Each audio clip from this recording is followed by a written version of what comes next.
Ukrainian President Volodymyr Zelenskyy has made his way to the G7 here in Hiroshima, where leaders from around the world are set to discuss how to best help Ukraine against Russia.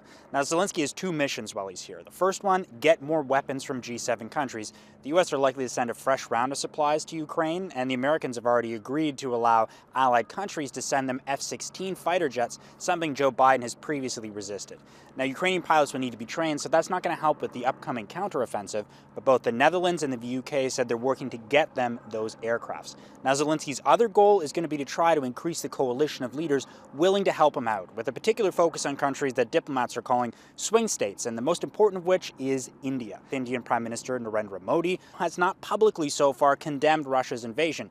Now, Modi recently actually visited with President Vladimir Putin of Russia, and the two said they had an unbreakable friendship, but if Zelenskyy can break that bond, it really could be a game changer in the war. Now, the Ukrainian leaders' visit has really thrown a wrench into the planning of the summit. The G7 leaders announced their communique a final day early, and it talked about a myriad of issues, including how the bloc wants to handle China.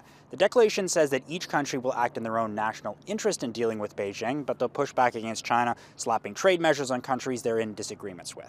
The communique also calls on China to follow conventions around diplomat activities and not interfere in the democratic process, and that's a topic a Canadian senior official said Justin Trudeau raised yesterday at a leaders' dinner.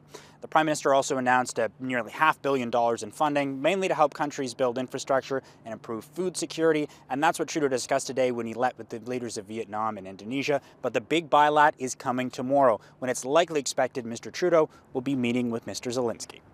Mackenzie, Global News, Hiroshima, Japan.